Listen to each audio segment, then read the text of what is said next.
বিষয়টা হচ্ছে এখানে একটা লক্ষ্য থাকতে হবে, মানে উত্তরবঙ্গের লক্ষ্য থাকতে হবে।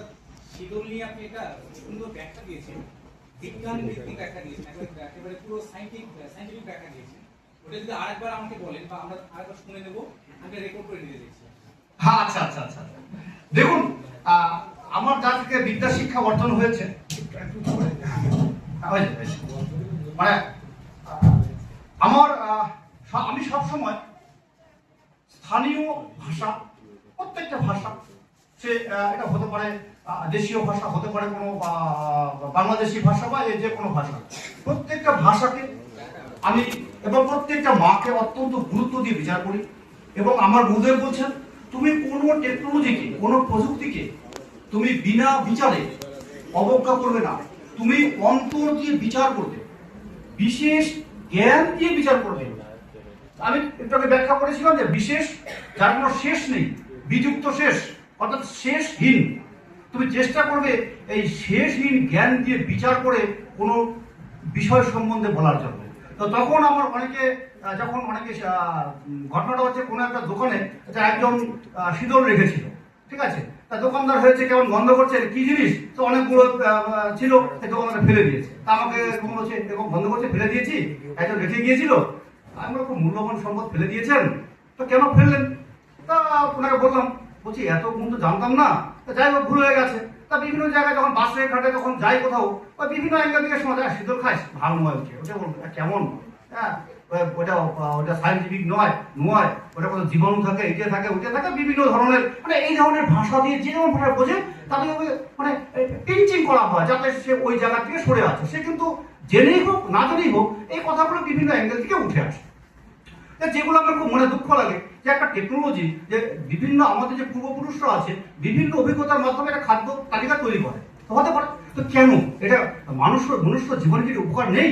তা তখন আমার মনে হলো যে হ্যাঁ, অবশ্যই, যে এই যে স্থানীয়ভাবে যে মাছগুলো পাওয়া যায়, এখানকার মাছ, এখানকার পুঁটি মাছ, ষাটি মাছ, চ্যাং মাছ হতে পারে, বা দাঁড়িয়া মাছ, যে কোনো মাছ, তাই এই এখানকার মাছগুলো এখানকার জলে বসবাস করে, তাই এখানকার খাদ্যদ্রব্য খায়, তাহলে এই যে খাদ্যদ্রব্যগুলো খাচ্ছে, যে এই মাছের মধ্যে প্রচুর পরিমাণে জিঙ্ক, আয়রন, ফসফেট, ক্যালসিয়াম, যেগুলো আমাদের মানব শরীরে কাজে লাগে, এগুলো প্রচুর পরিমাণে আছে। তো এটাকে যখন গুঁড়ো করা হয়, সূক্ষ্ম কণায় প্রয়োগ করা হয়, যখন সূক্ষ্ম কণায় প্রয়োগ করা হয় তখন আমাদের শরীরে শোষণ বেশি হয়।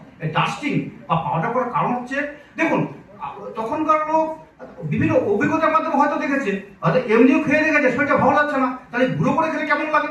তাহলে এই যে একভাবে হয়তো খেলো, খেয়ে পরবর্তীকালে দেখলো যে অসময়ে এখন তো পাওয়া যাচ্ছে, খেয়ে দিচ্ছি, যখন থাকবে না তাহলে আমি যদি কিভাবে রাখবো, এমনি রাখবো পোকা ধরে, তাহলে তারা হয়তো বিভিন্ন অভিজ্ঞতার মাধ্যমে দেখেছেন যদি এটাকে গুঁড়ো করা যায়, যদি গুঁড়ো করা যায়, এবার গুঁড়ো করার সময় সূক্ষ্ম কণা হয়ে গেল, ওর মধ্যে প্রচুর পরিমাণে calcium, magnesium, zinc, iron, copper, প্রচুর পরিমাণে ক্যালসিয়াম, মানে খনিজ লবণ যেগুলো আছে ওরা পাওয়া গেল। এবার দেখুন ওখানে কি হচ্ছে, সালফার মেশাচ্ছে। সালফার মানে কি? এখানে মেশে সর্ষের তেল। কি মেশানো হয়? সর্ষের তেল। সর্ষের তেল কি থাকে? প্রচুর সালফার থাকে। সালফার কি করে, যে আমাদের যে চুলকানি রোগ হয় না, বিভিন্ন চুল, মানে সালফার যুক্ত প্রচুর ব্যবহার করা হয়, মানে মলম আর কি, সালফার অয়েন্টমেন্ট বলা হয়। তো ওগুলো সর্ষের তেল যখন মেশানো হয়, সর্ষের তেল হচ্ছে ন্যাচারাল অ্যান্টিবায়োটিক, অর্থাৎ এই সরিষার তেল কি হয়, যে প্রাকৃতিক গুণে ভরা, আমাদের শরীরে ক্ষতিকারক যে জীবাণুগুলো আছে সেই জীবাণুর বিরুদ্ধে মারাত্মক ভাবে কাজ করে। কে? সর্ষের তেল। ওই জন্য যারা সর্ষের তেল গায়ে মাখে, ভালো সর্ষের তেল, তাদের চামড়ার ফলে রোগ হয় না, ঠিক আছে। তো এই সর্ষের তেল মেশানো হলো, ওখানে সালফার কম্পাউন্ড গেল, তাহলে আপনি যখন ওই তারপরে আর কি মেশানো হলো, হলুদ মেশানো হয়। হলুদে কি থাকে? হলুদে কার্কিউমিন থাকে। কার্কিউমিন কি করে? কার্কিউমিন হচ্ছে anti cancer, anti ulcer properties, অর্থাৎ কার্কিউমিন আমাদের শরীরে যে ক্যান্সার হয়, আলসার হয়, এগুলোর বিরুদ্ধে ভালো কাজ করে, ঠিক আছে, বুঝা গেল। এবার হচ্ছে এটা আমাদের বাত বিষ হয়, গিটে গিটে ফুলে যায়, ব্যথা হয়, এর মধ্যে কার্কিউমিন থাকে। এই কার্কিউমিন ওই ওখানে মিশে গেল। এবার মিশার পরে কি হলো, ওটা আরো শক্তিশালী হলো। আর কি মেশানো হয়? কি মেশানো হয়? কচু।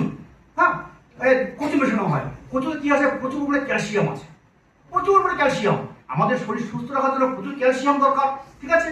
এই যে ক্যালসিয়াম আছে, প্রোটিন আছে, ফ্যাট আছে, মিনারেলস আছে, কচুর মধ্যে আছে, ঠিক আছে।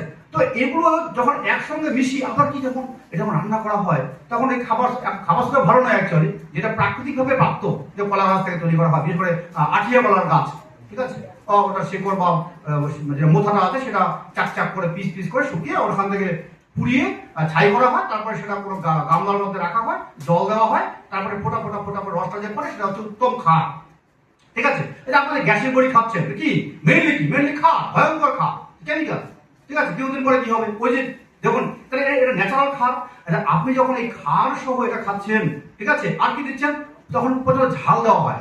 এই যে একটা লঙ্কা খুব ভালো করে বাটার কথা, বাটাটা কম হয়, যদি ফিনিশ করে বাটা যায়, যে লঙ্কায় কি থাকে, লঙ্কা থাকে হচ্ছে লঙ্কার কেমিক্যাল থাকে, সেটা হচ্ছে ক্যাপসাইসিন। ঠিক আছে, কি থাকে, ক্যাপসাইসিন। আর ক্যাপসাইসিন থাকে। ক্যাপসাইসিন কি করে, ক্যাপসাইসিনের ব্যথা বেদনা নিবারক, মানে আমাদের যে ব্যথা হয় দেখবেন অনেক সময় অনেক মলম দিলে হালকা জ্বলে, ঠিক আছে, ওটা মেনলি কি ক্যাপসাইসিন। ঠিক আছে, তো এই যে মিশ্রণ তৈরি করা হলো সেটা একদিকে আপনার গ্যাস হলো না, বিভিন্ন খাদ্যে পরিপূর্ণ। যদি আমরা এইভাবে মাঝে মধ্যে এই খাবারগুলো খাই, অবশ্যই যত্নের সঙ্গে, আমার একান্ত ব্যক্তিগত মতে আমরা অবশ্যই ভালো থাকবো, সুস্থ থাকবো, যেটা আমাদের একান্ত দেশীয় পদ্ধতিতে, দেশীয় মানে আমাদের স্থানীয় যে জ্ঞান, এই জ্ঞানের সাহায্যে প্রস্তুত। আমরা কারো কাছে জ্ঞান ধার করিনি।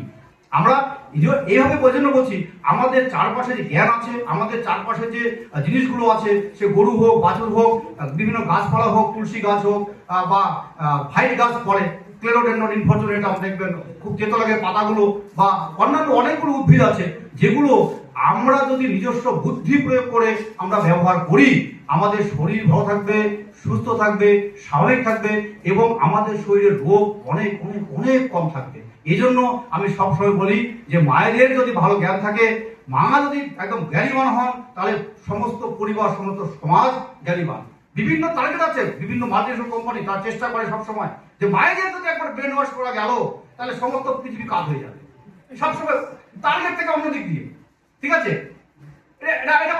এটা ব্যক্তিগত অভিজ্ঞতা, এই মেন বি কারেক্ট, এটা আমার একটা একান্ত।